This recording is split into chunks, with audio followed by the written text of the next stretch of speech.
Hola amigos de la Noche del Misterio, hemos llegado hasta la ciudad de Temuco para hablar de un caso emblemático de la ufología chilena y mundial, el caso Valdés. Esa patrulla del Ejército de Chile que tiene una experiencia el año 1977, específicamente el 25 de abril, en La Pampa, Yuscuma. Vamos a ser parte del lanzamiento del libro escrito por el protagonista de esta historia, Armando Valdés Garrido, A la sombra de la verdad. No solamente vamos a ser parte del lanzamiento, sino que también vamos a tener la posibilidad de conversar con él y saber más detalles con respecto a eso que ocurrió en La Pampa, Yuscuma, ahí en la comuna de Putre, el año 77. Así que los invito a que nos acompañen en este programa especial de la Noche del Misterio.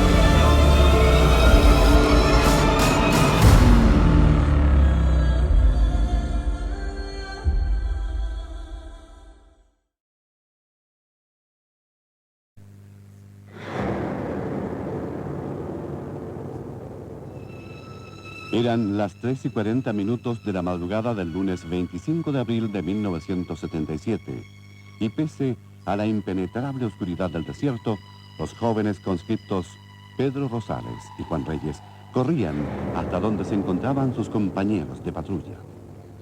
Alertados por los gritos, los soldados reunidos en torno a una fogata los miraron sorprendidos y de seguro deben haber pensado que bromeaban. Pero la cara de espanto que tenían los agitados conscriptos no dejó lugar a dudas de que algo estaba ocurriendo. ¡Dios mío! ¿Qué es eso? Miren la luz brillante que hay en el cerro. Con esas palabras se daba comienzo a uno de los casos más discutidos a nivel mundial. Poco después, el cabo segundo de ejército Armando Valdés Garrido, al mando también de la patrulla, desaparecía por 15 minutos luego de acercarse a un gigantesco ovni. Su testimonio fue ratificado por los 7 miembros de la patrulla que lo acompañaban aquella noche. La noche en Putre, un pueblo ubicado en la precordillera desértica de la primera región, a unos 150 kilómetros de Arica, se vio interrumpida por las palabras del agitado conscripto Pedro Rosales. Su superior, el cabo Valdés, lo conminó a explicarse y atropelladamente el joven soldado le dijo que 2 extrañas luces se aproximaban a lo lejos, sobrevolando los cerros. Valdés no tardaría en comprobarlo por sí mismo. Pedro Rosales se encontraba junto a Juan Reyes montando guardia en una pequeña pendiente cercana, cuando algo extraño llamó su atención. Miren esas 2 luces. Una está bajando y la otra se quedó en el cerro. De inmediato el grupo se dirigió hacia donde indicaba el conscripto. Y tras un breve recorrido, se encontraron con lo inexplicable. Una inesperada visita aguardaba por ellos. La patrulla quedó paralizada por el terror. En esos momentos, una de las luces avanzó directamente hacia ellos, mientras el otro objeto se mantuvo a distancia. Ambos ovnis irradiaban una potente luz color violeta. El que se aproximó a la patrulla tenía un cuerpo ovalado y en los extremos 2 puntos de un rojo intenso que a medida que se acercaba aumentaba su tamaño. El cabo Valdés miró su reloj. Eran las 3:45 de la madrugada. Mudos testigos del hecho fueron los 7 conscriptos de la patrulla que Valdés tenía a su cargo, la que estaba compuesto por Humberto Rojas, Germán Riquelme, Iván Robles, Pedro Rosales, Raúl Salinas, Juan Reyes y Julio Rojas. Valdés juntó a sus hombres y se colocaron en posición de combate. Si algo pasa, que nos pase a todos juntos, dijo el cabo Valdés. Todos asintieron, víctimas de un pánico indescriptible. Agazapados, le sacaron el seguro a sus armas y Valdés decidió entonces avanzar solo hacia la luz, que se encontraba a unos 500 metros de distancia. Caminó hacia el ovni y atemorizado exclamó: ¡Alto ahí! ¡Identifíquese! Sorpresivamente, Valdés desapareció de la vista de la patrulla. El reloj marcaba entonces las 4:15 de la madrugada. Luego de 15 desesperantes minutos que se hicieron eternos para los asustados soldados, el cabo Valdés reapareció ante la incredulidad de sus compañeros. Lo levantaron y lo llevaron a la fogata. Estaba como en un trance. Empezó a reírse y tenía la voz cambiada.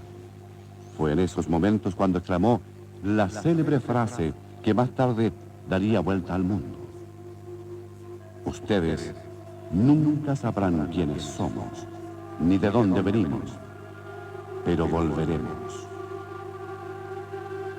Después de estas enigmáticas palabras, Valdés volvió en sí y solo repetía una y otra vez: la luz, la luz, la luz. Finalmente se tranquilizó, entregándose al sueño. Su reloj se había detenido a las 4:30 de la madrugada, hora en que reapareció. Pero el calendario indicaba el 30 de abril, es decir, fecha posterior en 5 días. Su barba era también de 5 días, aunque se había afeitado esa misma noche antes de comenzar su guardia. Sus subordinados no podían dar crédito a lo que veían, pero estaban seguros de que habían sido protagonistas de un hecho único que les cambiaría la vida para siempre.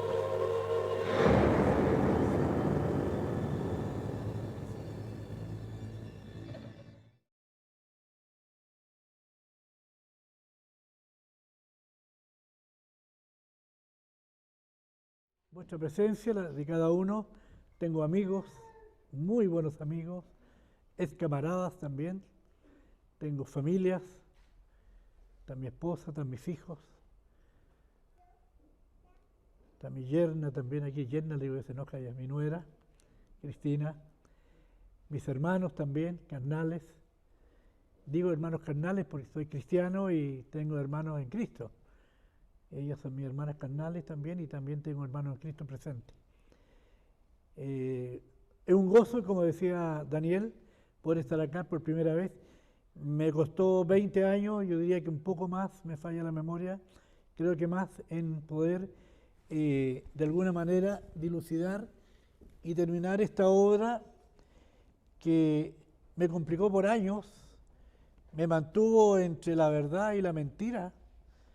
Por eso el libro es A la sombra de la verdad y después el fin.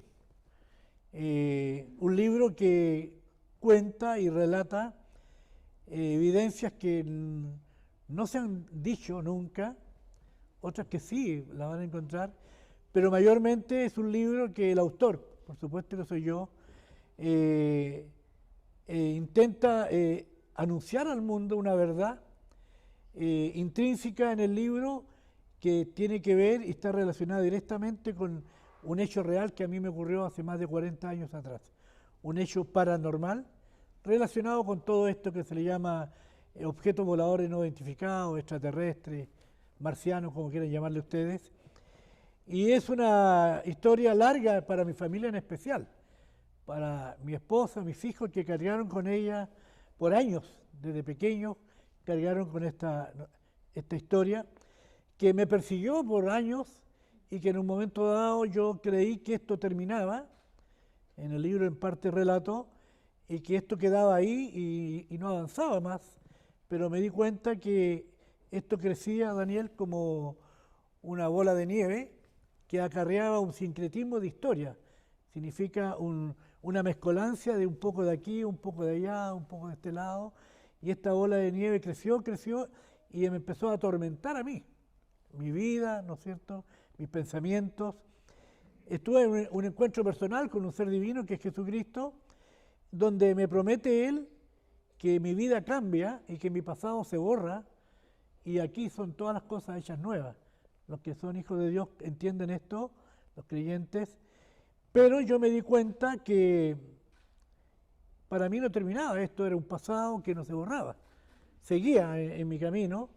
Yo dije, aquí se acabó, se termina todo, borrón y cuenta nueva, y me pude dar cuenta que no era así, esto seguía, esto continuaba, aún en el ámbito cristiano, aún también secular, se me seguía preguntando. La pregunta típica era, ¿y cómo eran? ¿Los vio? ¿Estuvo allá? ¿Estuvo en Ganímedes?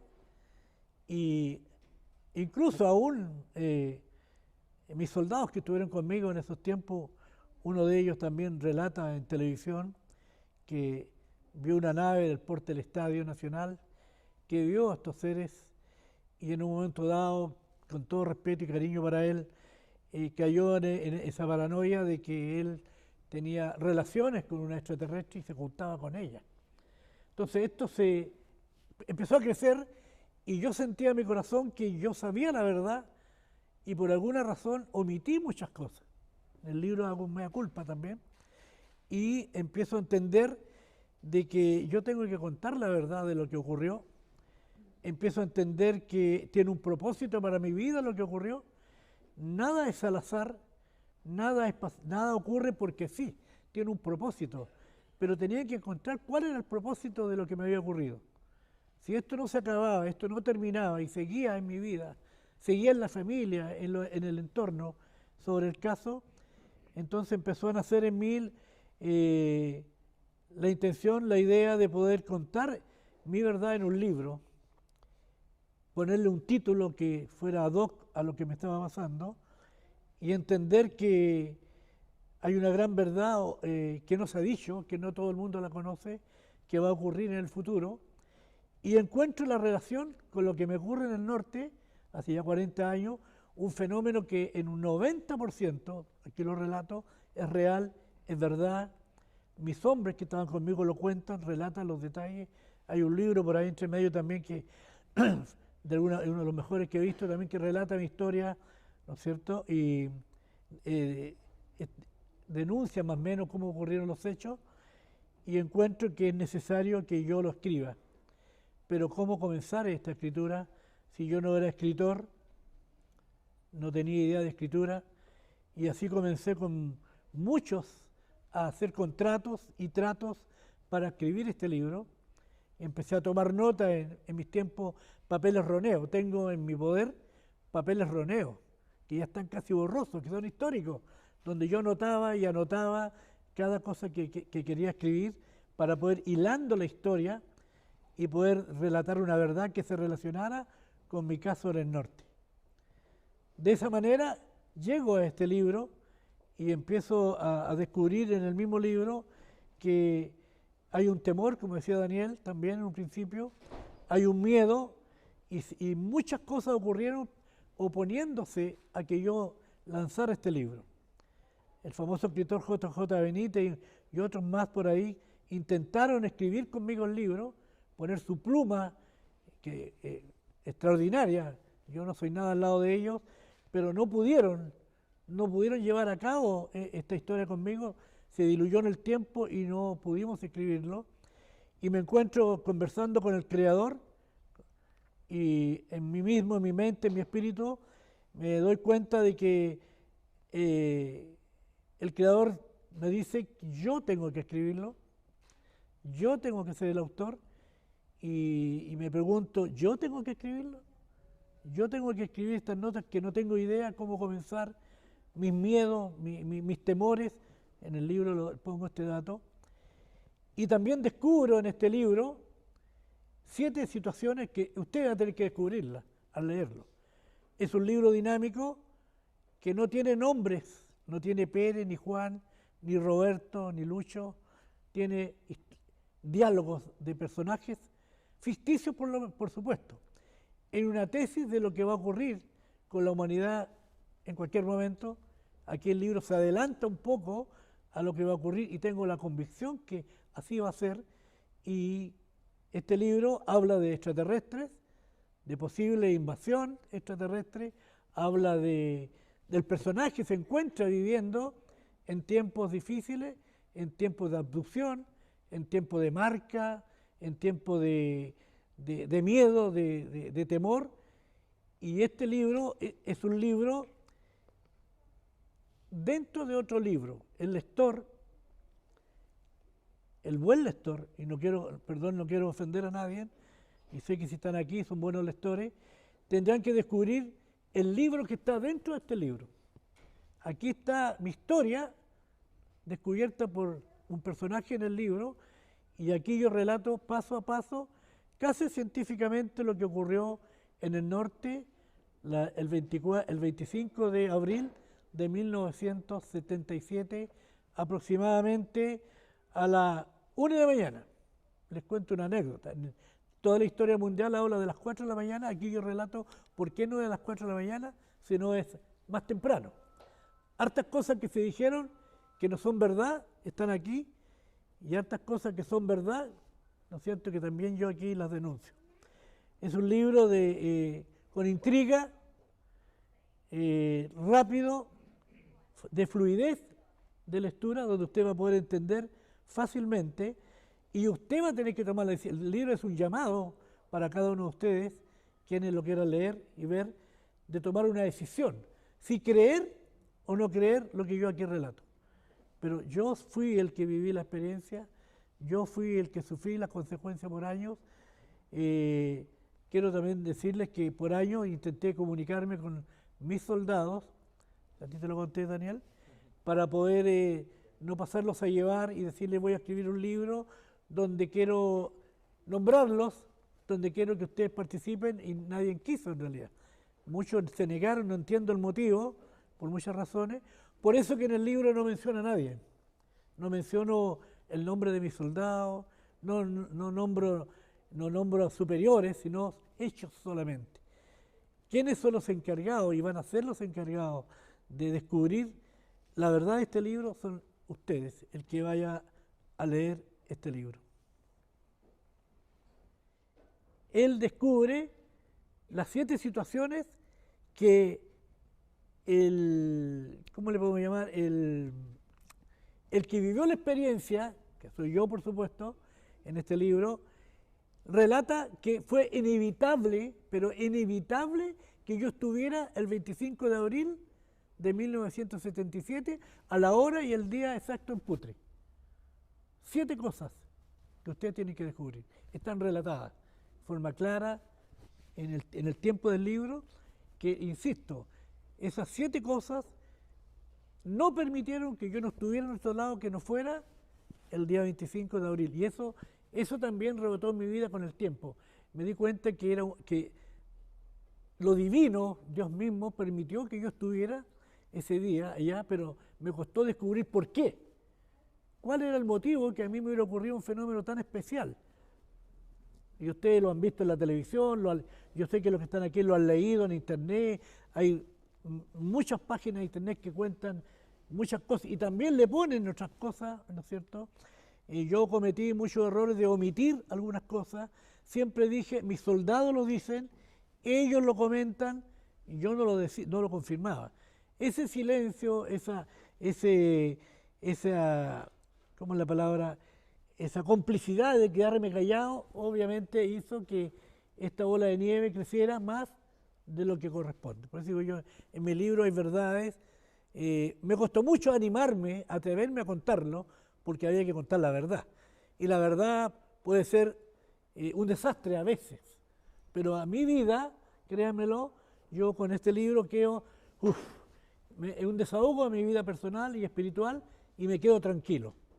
Con todo respeto lo digo, no quiero hablar de que alguien no tenga el conocimiento o haya una ignorancia en el tema, pero normalmente los que creemos en un ser divino, tenemos esa sensación del Espíritu Santo que está en nosotros, de que Dios nos habla, no que yo escuche una voz de ultratumba, un micrófono, no.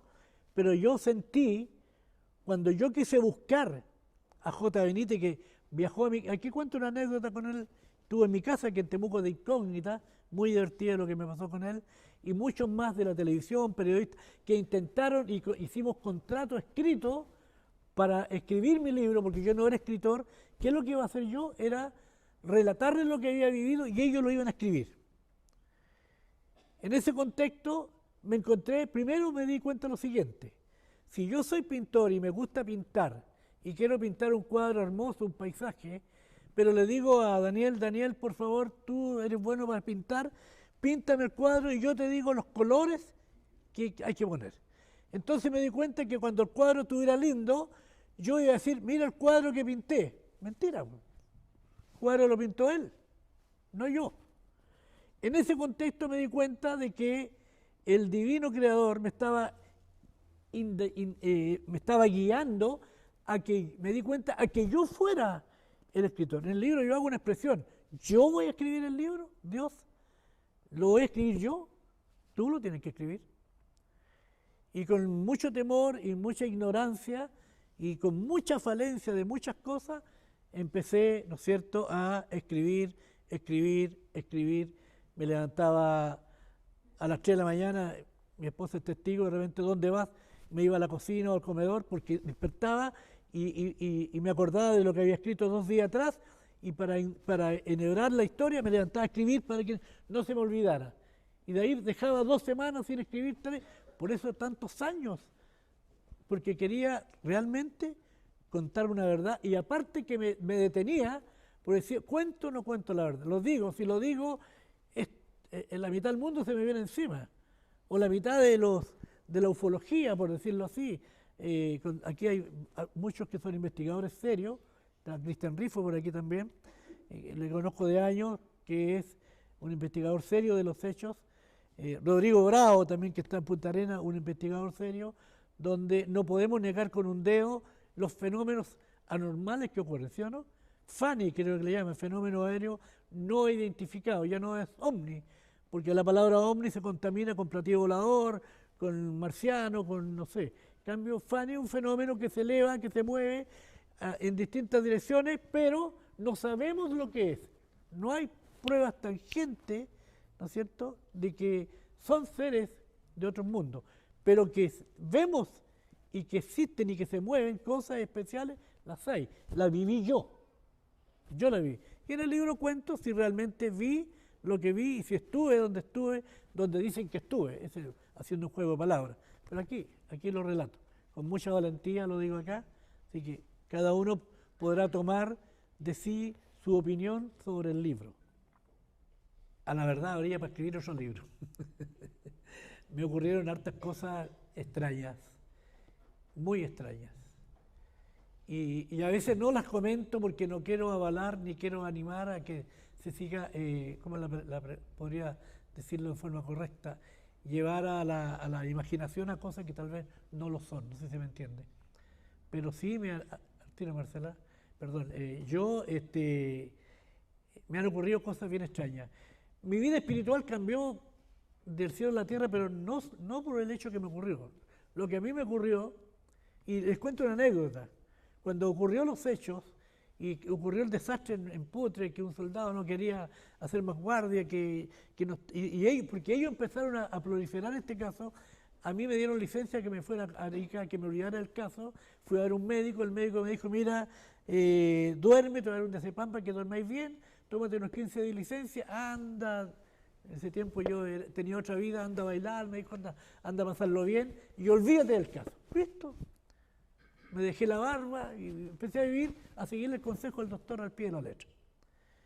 Y a los 10 días me mandan a buscar y el ejército, no estoy culpando al ejército, me involucra involuntariamente en esto porque me manda a buscar y me ordena que yo dé una entrevista a Pablo Dorato, muchos verán el Canal 13, sobre el caso. Y esto se reabre, porque había un periodista en Putre que supo y que los soldados le contaron que había ocurrido algo muy extraño en la noche y que había sido medio terrible, y esto rebrota.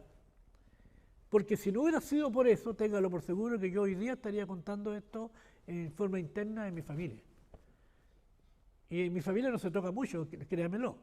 Mis 3 hijos, nunca me preguntaron, papá, cuéntanos la verdad.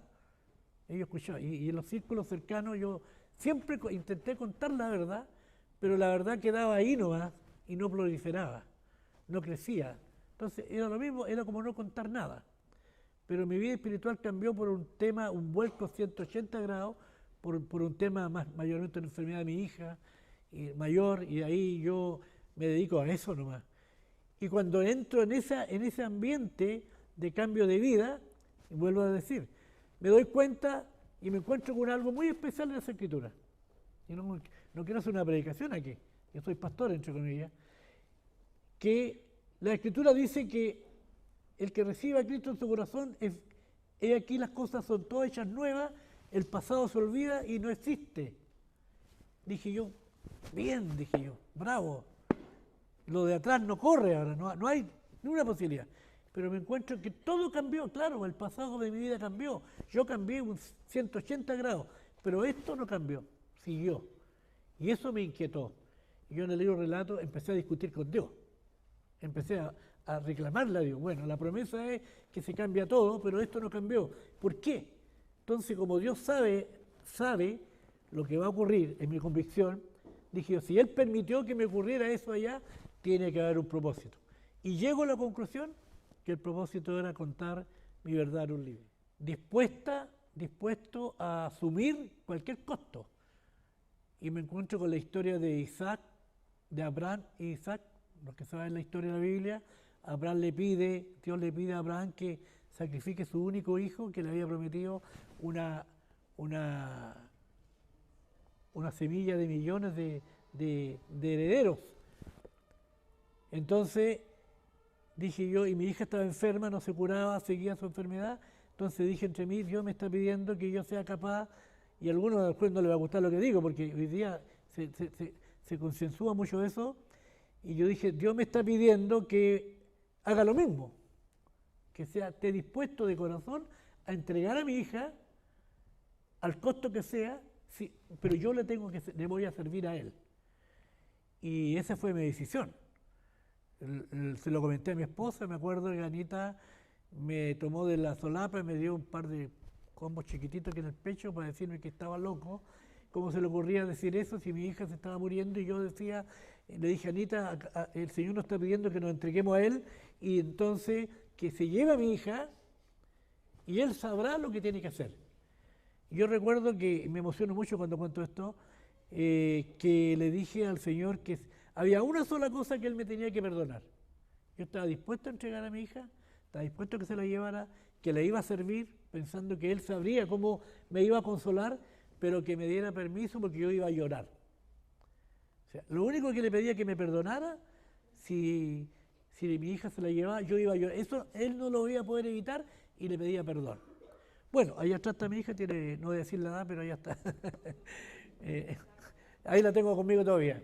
Y eso, entonces, ahí se produjo el cambio en mi vida, la prueba fehaciente. Y bueno, y Mateo 6:33 que dice, busca primero a Dios, el reino de Dios, y todas las cosas serán dadas por añadiduría. Y ahí empieza mi vida espiritual, mi trabajo espiritual en mi vida, un cambio de vida, y en este cambio de vida de lleno, yo olvido esto, yo lo dejo de lado, no me interesa. Por eso rehuí muchos años la entrevista, me escondí, pero esto siguió por fuera, nunca paró. Amigos queridos, no ha habido ni un año en mi vida de estos últimos 45 años, ni un año. Pasarán 2 días en la semana que alguien no me toca el tema. En la familia, en la amistad, con el que me encuentre. O en la tele, o me llaman, mira, salir. O sea, nunca ha parado. Entonces... Mira, la verdad, Cristian, que el hecho de cómo se dio toda esta participación en el lanzamiento del libro de Armando Valdés Garrido fue un hecho bastante singular. Recuerda que nosotros le habíamos pedido hace mucho tiempo una entrevista y él había comentado que no era el tiempo. Y tenemos que recordar que él a lo largo de los años había sido muy reacio a entregar su testimonio a la prensa, a investigadores.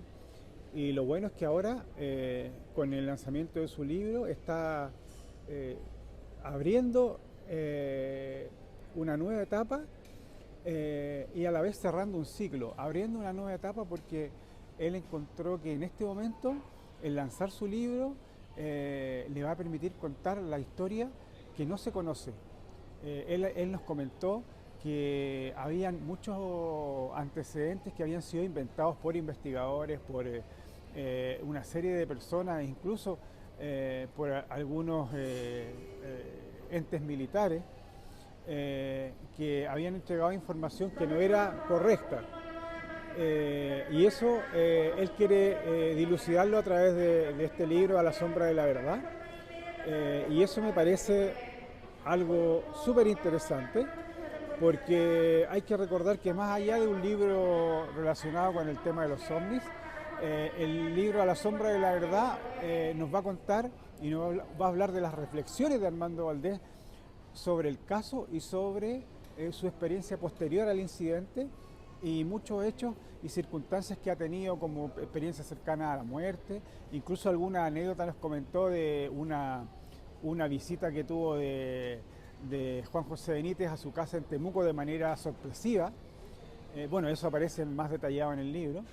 Pero yo creo que va a ser un aporte importante, aunque la mayoría de los investigadores del tema no van a quedar muy conformes, yo creo, porque no es una obra ufológica propiamente tal, sino un libro de reflexiones sobre el mismo incidente, pero lo particular y lo bueno es que lo va a hacer el mismo autor, el mismo Armando Valdés Garrido, quien por fin va a entregar más detalles sobre lo que realmente aconteció ese día y cómo esta experiencia le cambió la vida y lo acercó también mucho más a Dios a lo largo de los años. Eso a mí me parece súper interesante de escuchar, una experiencia que hay que respetar y qué mejor que sea entregada por el propio testigo cuando ya han pasado más de 4 décadas de este incidente.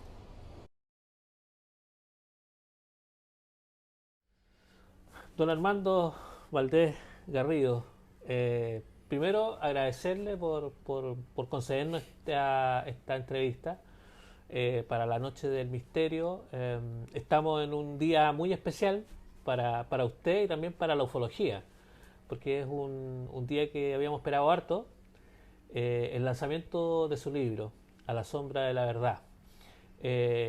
¿Cuál es la sensación que tiene hoy, después de haber hecho el lanzamiento y dar a conocer este trabajo que, por lo que escuchamos en el lanzamiento, ha sido desarrollado durante gran parte de su vida? Porque esto no fue un trabajo de un año, dos, sino que fueron una cantidad de años importante. Primero, bienvenido a este espacio. ¿Y cuál es la sensación que tiene hoy después de haber hecho este lanzamiento? Siento un alivio, un descanso, como que termina algo que siempre estuvo, ¿cierto? Que había que sacarlo, que había que contarlo, y en la lucha, siempre en esa lucha entre el bien y el mal, en decir algo o no decirlo, o callar y guardar silencio por conveniencia o no. Entonces hoy día de hacerlo, ya al lanzar el libro ya me siento más aliviado. O sea, como lo dije en el lanzamiento, una carga que tenía, un peso que tenía, que me lo acabo de sacar de encima. Uh-huh. Ahora, en este proceso en el que usted fue construyendo este libro, usted decía que esto no fue como contar una historia solamente, sino que fue como entrelazando diferentes situaciones y cosas que le fueron ocurriendo también. Ese proceso me imagino que fue complejo también para usted. Usted decía que algunas cosas se iban rearmando, no fue fácil, no es un libro, digamos, que uno también pueda de alguna forma saltarse páginas y poder entenderlo, sino que es un libro que está hecho con mucho cuidado. Sí, en realidad, como yo dije, bien lo dije, no es un libro que podamos leer el principio, al medio, al final y decir ya entendí el libro. Hay que leerlo. Si tú te saltas 10 páginas o más o menos, vas a encontrarte con situaciones más adelante que vas a decir no entiendo lo que está ocurriendo, vas a tener que volver para atrás y esto me salté. Es como un crucigrama que hay que saber encajonarlo. Y claro, se fue armando en el tiempo en base a situaciones que yo empecé a vivir, empecé a ver, empecé a estudiar, o sea, empecé a estudiar mi propio caso en realidad. Yo mismo, a mí mismo estudié el caso en cuanto a lo que me había ocurrido realmente, casi haciéndome yo una regresión personal yo. Tratando de ir al lugar, tratando de ver qué fue lo que realmente pasó, y una vez confirmado que los hechos que habían ocurrido eran reales en un 90%, porque hay un porcentaje que no es real, que se creció con globo, como una bola de nieve, y después me encuentro, por supuesto, con otras verdades, otras situaciones que van emparejando con lo que me ocurrió en el norte.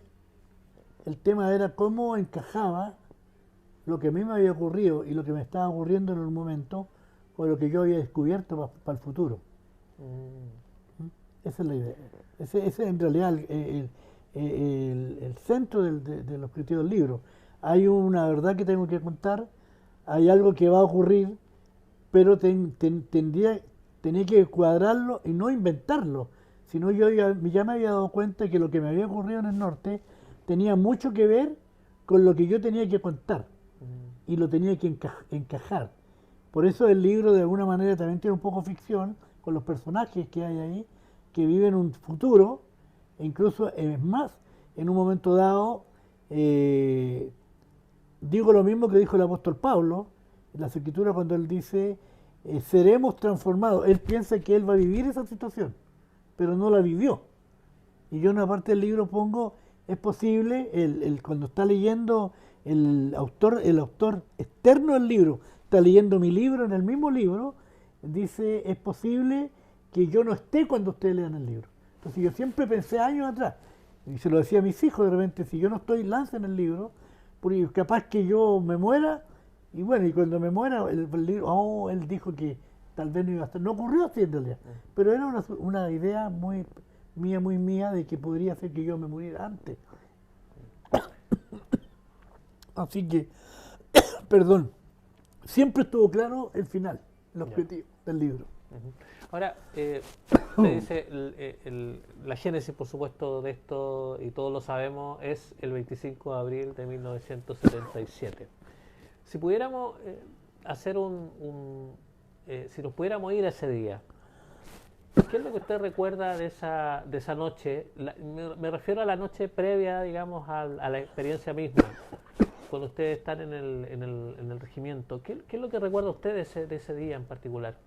La verdad, el día antes, y lo digo ahí, un día normal, molesto por un lado porque no me correspondía. Porque yo dije, hay 7 cosas que ocurren que permiten, por un lado, que me encerronan por un lado, y yo lo llamo la mano divina, que me llevan a que yo tenga que estar el 25 de abril en esa madrugada.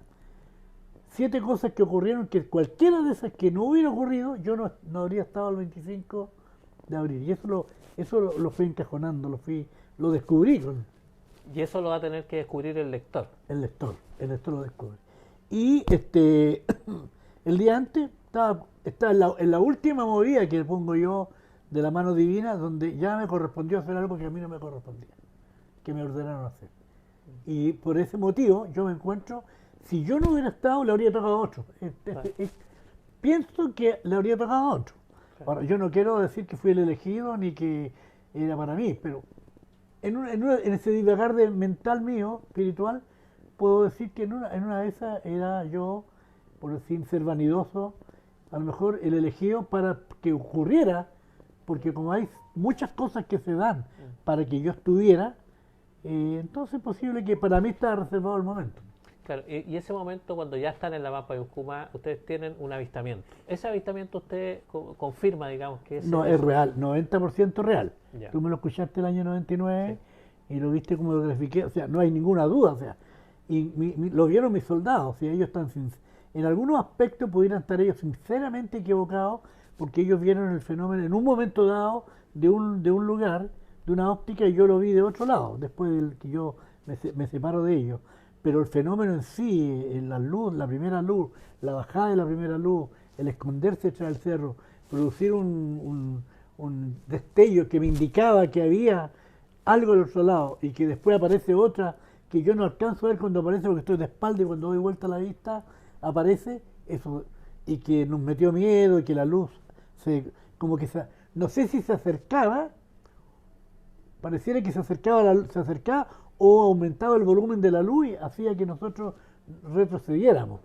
Con el perro, un guapachuco, muy valiente el perro, pero ese día estaba escondido detrás de nosotros, gimiendo como un perro con la cola entre medio de las piernas, o sea, estaba más asustado que nosotros.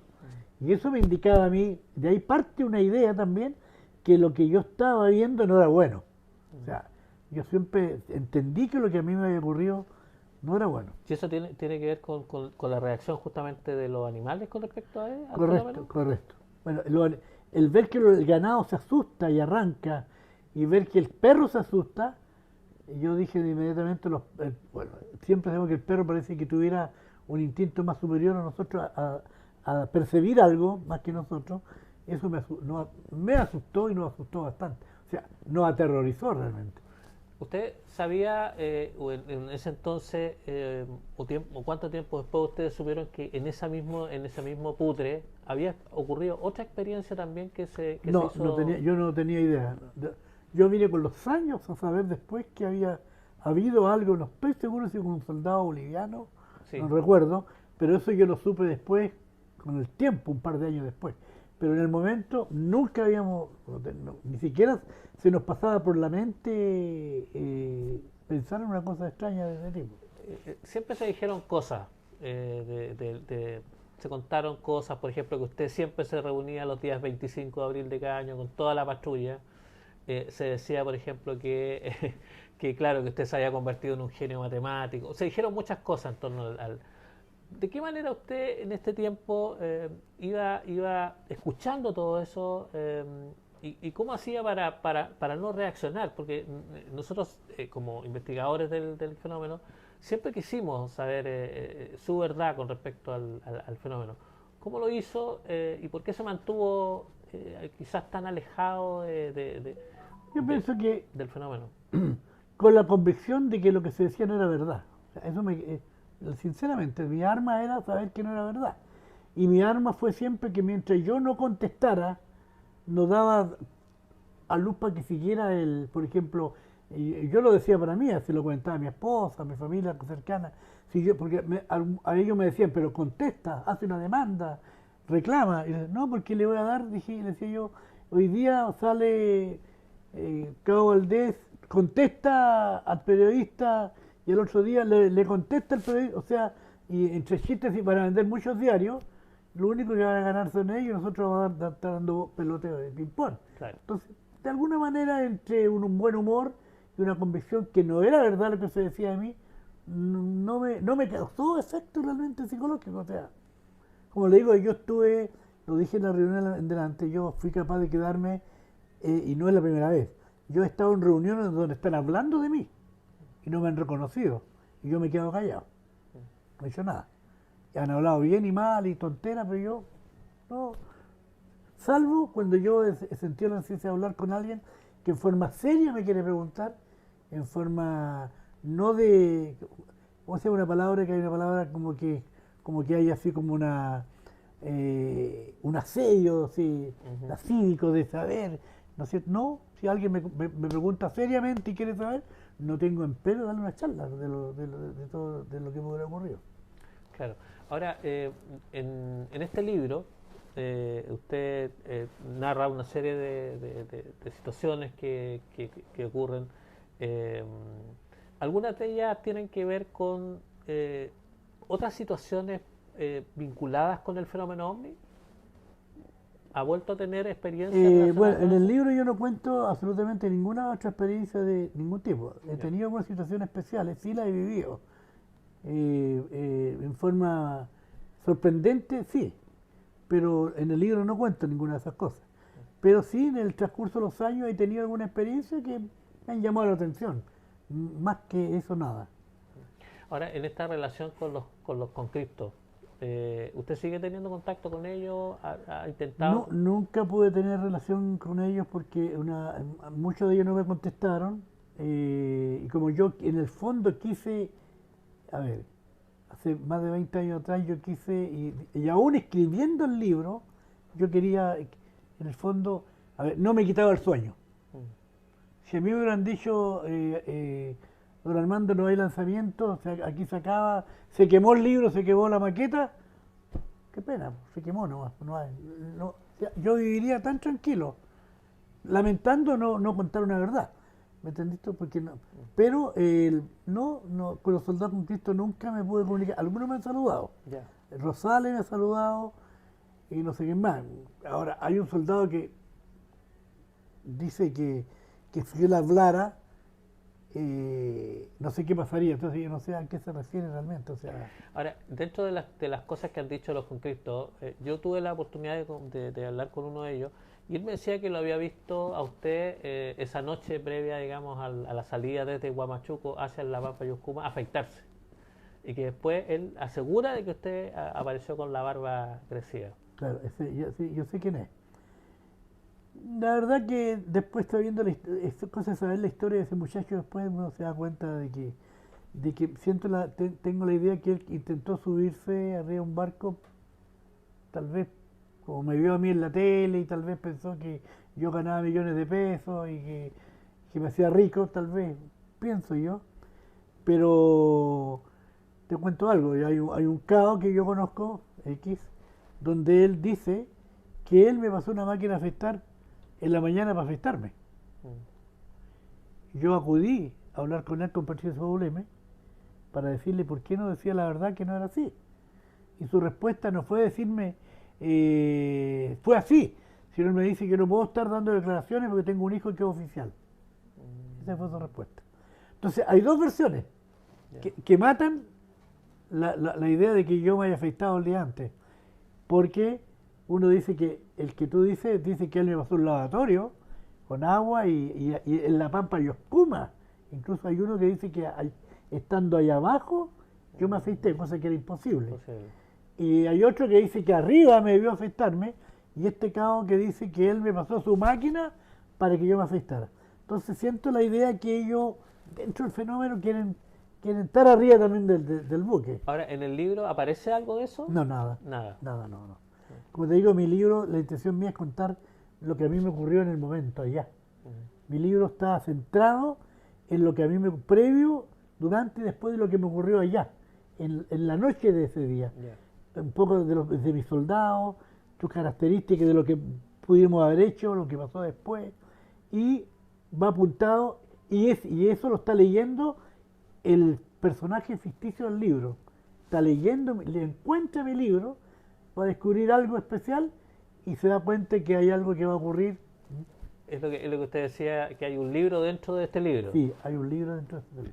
Y el buen lector lo tiene que descubrir. Ahora, usted también dijo en la conferencia que tuvo muchos ofrecimientos de escribir, de que querían escribir su libro. ¿Ya?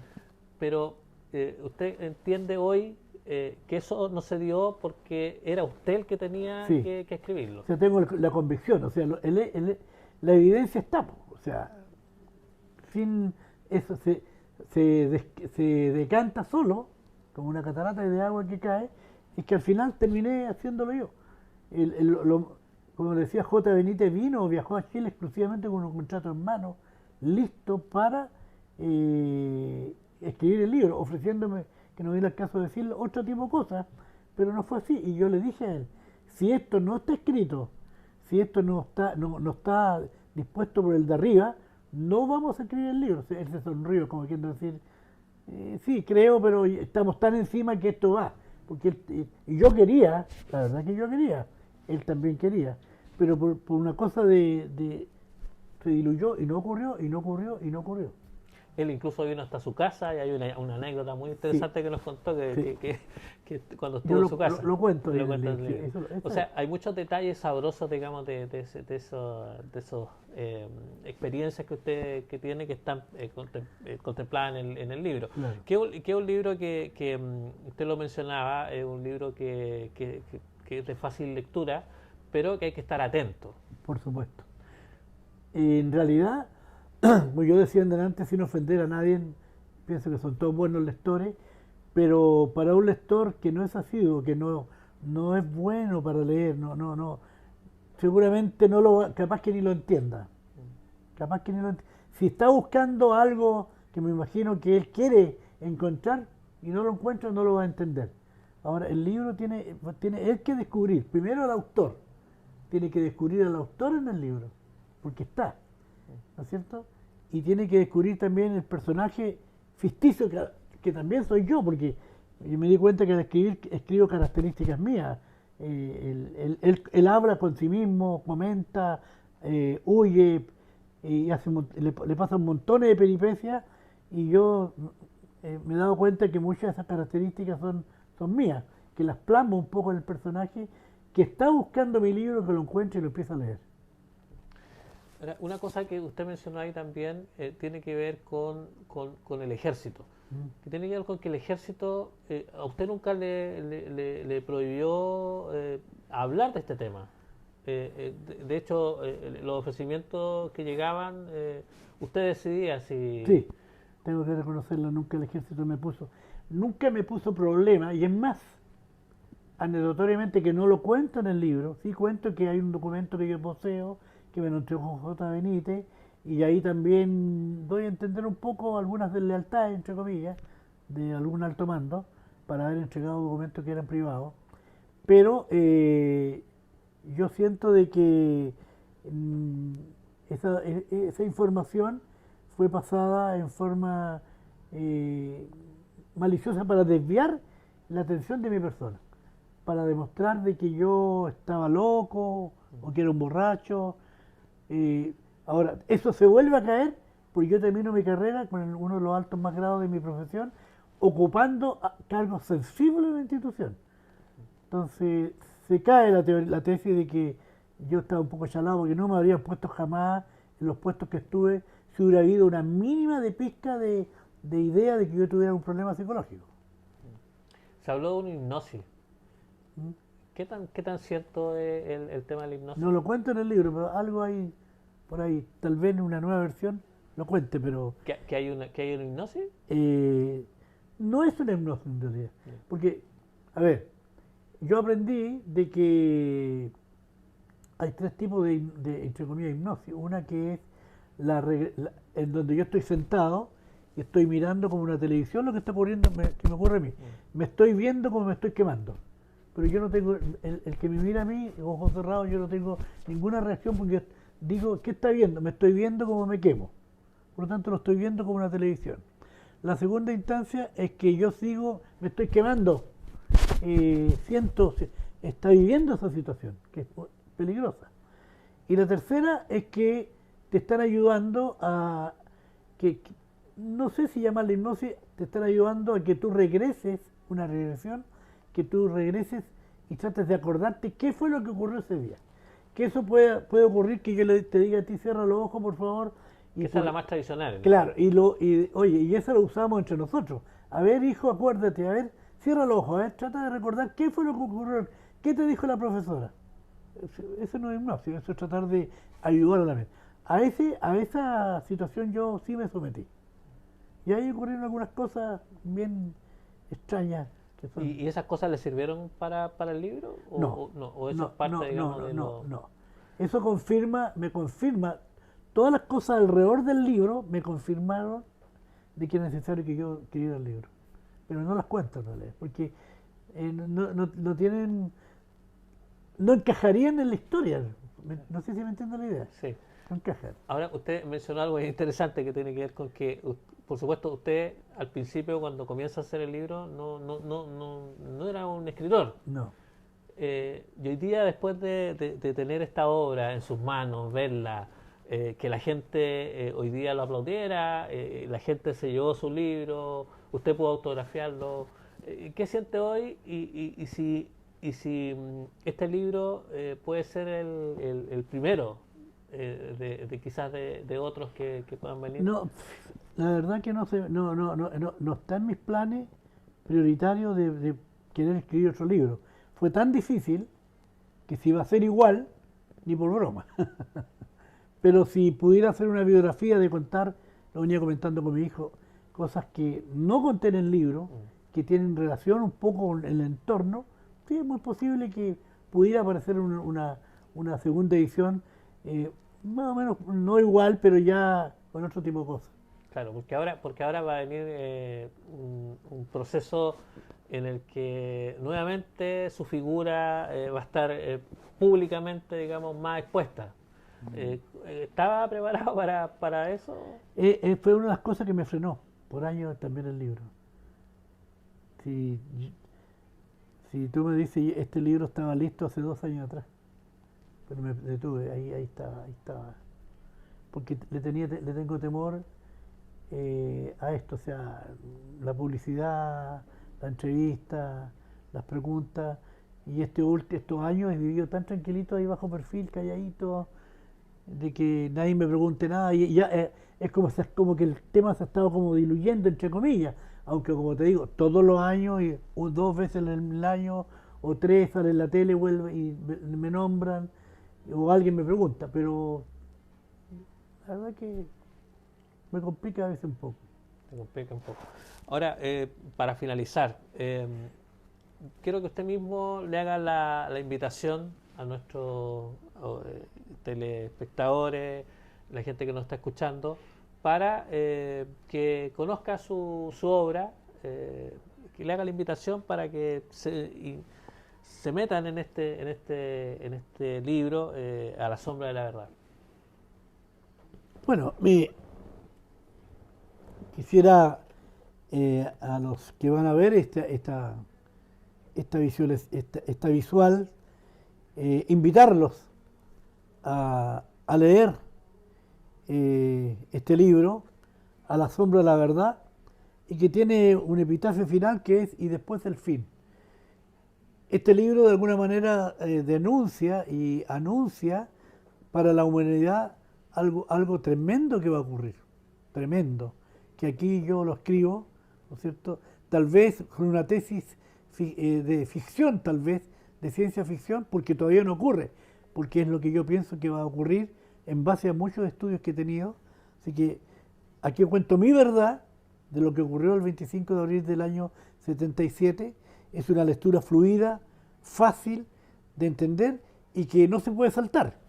Debe leerlo en forma correlativa, no saltarse ninguna página porque si no se va a perder algunos detalles especiales y no va a ser muy difícil que lo comprenda. Mi intención, la verdad, es que usted sepa la verdad y que en el mismo libro lo digo, que al final usted es el que tome la decisión. No soy yo el que lo estoy obligando. O sea, al leer el libro usted podrá decir creo, no creo, y usted mismo empiece después a indagar qué tan verdad es lo que yo estoy diciendo aquí. Don Armando Valdés Garrido, muchas gracias por este tiempo, por compartir su obra, compartir todos estos detalles de lo que fue este caso que forma parte de la historia de la ufología nacional y mundial, y esperamos verlo muy pronto, si así lo quiere, ¿usted sabe quién? El creador. El creador. Lo mismo que le dije a muchos. Si es de Dios y si está dispuesto, nos vamos a ver en La Serena. Téngalo por seguro. Eso téngalo por seguro. Muchas gracias, don Armando. Que esté Un muy placer, bien. un gusto. Gracias. Y ustedes, amigos, hasta una próxima oportunidad aquí en La Noche del Misterio con esta entrevista. Quedamos muy contentos de poder haber venido a Temuco y, por supuesto, entrevistar a don Armando Valdés Garrido. Hasta la próxima. Gracias.